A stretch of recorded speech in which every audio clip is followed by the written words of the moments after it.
নমস্কার, শুভ সপ্তমী। আমি সম্রাট এক্সপ্লোরিং বাংলা লোকাল প্রাইডে আরও একটা নতুন ভিডিও নিয়ে উপস্থিত হয়েছি। আজ আমরা দক্ষিণ কলকাতার বেশ কিছু পুজো পরিক্রমা করে দেখব।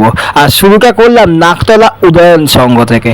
তো দেখতেই পাচ্ছ এখানে যে নাকতলা উদয়ন সংঘে কিন্তু এবারে থিম করা হচ্ছে অর্পণ, অর্থাৎ মহালয়ার দিনে আমরা যে পিতৃপুরুষের উদ্দেশ্যে তর্পণ করি সেটাকেই এখানে কিন্তু থিম করে তুলে ধরা হয়েছে।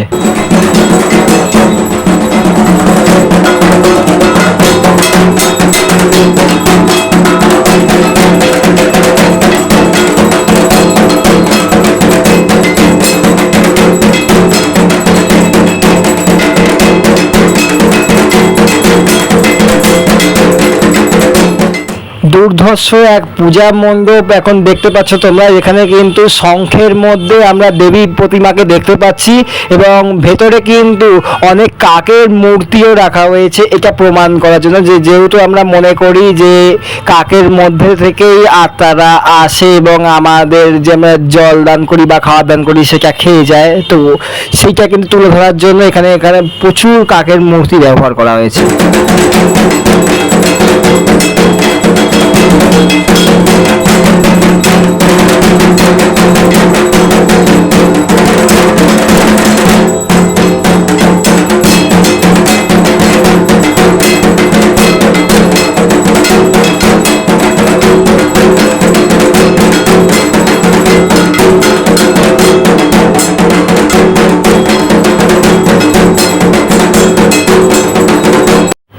ঘুরতে ঘুরতে চলে এসেছি গড়িয়া মিতালির সঙ্গে। আর গড়িয়া মিতালি সংঘ মানেই কিন্তু নবদুর্গা, তো ঠিক তাই এখানে কিন্তু নবদুর্গার পুজো রয়েছে। তো চলো প্যান্ডেলের ভেতর ঢোকা যাক, দেখা যাক। আর এই বছর কিন্তু একটু চেঞ্জ হয়েছে, অর্থাৎ আর্টিস্ট কিন্তু এবারে সনাতন রুদ্রপাল নয়, তার জায়গায় প্রদীপ রুদ্রপালের প্রতিমা কিন্তু আমরা এখানে দেখতে পাচ্ছি। তো খুব সুন্দর নটি রূপ এখানে রয়েছে। চলো দেখে নিই কোন কোন নটি রূপ এবার এখানে রয়েছে। মহিষাসুর মর্দিনী ছাড়া আরো 8টি রূপ থাকবে, তো কোন 8টি রূপ রয়েছে দেখে নেওয়া যাক।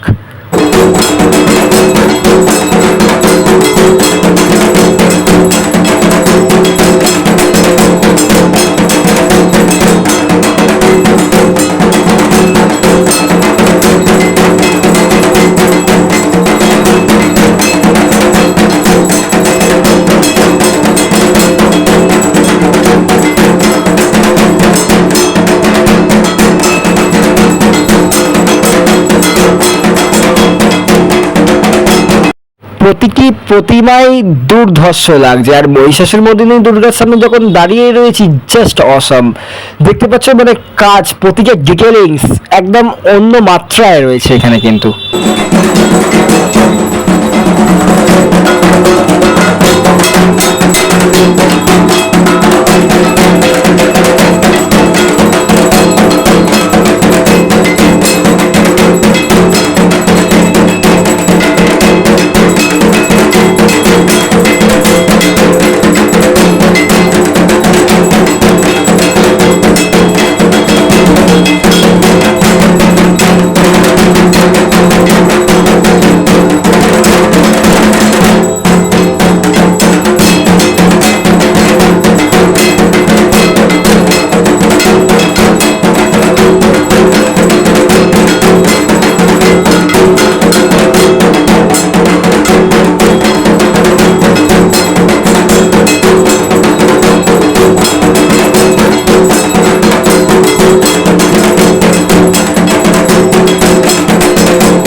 এখানে যদি কি ভালো করে দেখো, দেখতে পাবে যে দেবী মায়ের হাতের চক্রটা কিন্তু ঘুরছে।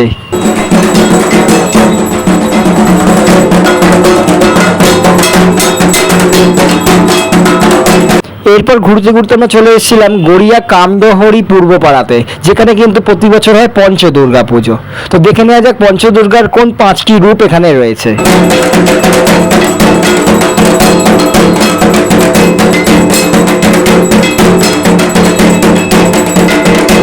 প্রতি বছরের না এবারও কিন্তু দুর্ধর্ষ উপস্থাপনা করেছে এই পঞ্চদুর্গা। দেখতে পাচ্ছ খুব সুন্দরভাবে কিন্তু সাজানো হয়েছে, এবং বিশেষ করে এই যে অষ্টভুজা কালী মূর্তিটি রয়েছে কিন্তু আমার মন একদম ছুঁয়ে নিয়েছে পুরো।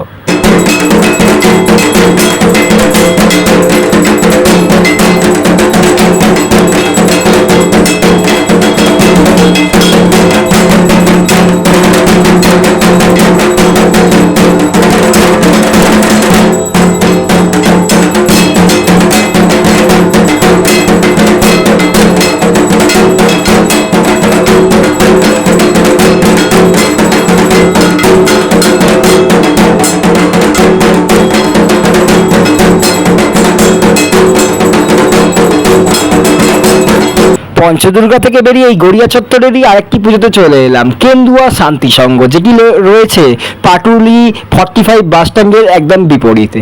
এই সেই পূজা মণ্ডপ যেখানে কিন্তু ভাসমান দুর্গা দেখতে পাওয়া যাচ্ছে। তো চলো দেখে নিই যে ঠিক কিরকম ভাবে সাজিয়ে তুলেছেন সুশান্ত শিবানী পাল এই মণ্ডপটিকে।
মানে আমি জাস্ট স্পিচলেস, এটা দেখে যে কি সুন্দর আলো আধারির একটা খেলা তুলে ধরেছে এবং কত সুন্দরভাবে উপস্থাপন করেছেন মণ্ডপটিকে। ঠিক চাঁদে যাওয়ার এখানে একটা সিঁড়ি যেমন দেখতে পাওয়া যাচ্ছে, তেমন কিন্তু ভাসমান অবস্থায় রয়েছেন আমাদের মা দুর্গা।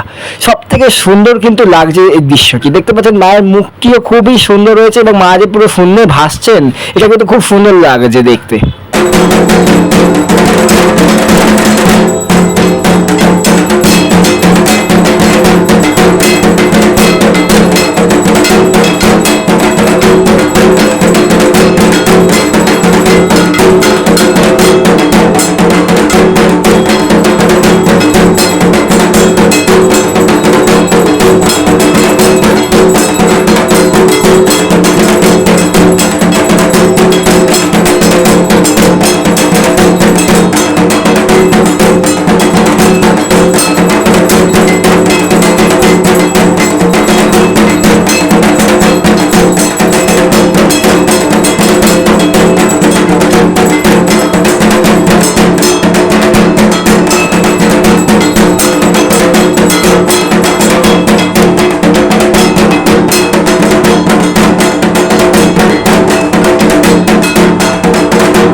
আশা করব আমাদের এই পরিবেশন আপনাদের খুবই ভালো লেগেছে। আজ দক্ষিণ কলকাতার 4টি পুজো তুলে ধরার চেষ্টা করলাম।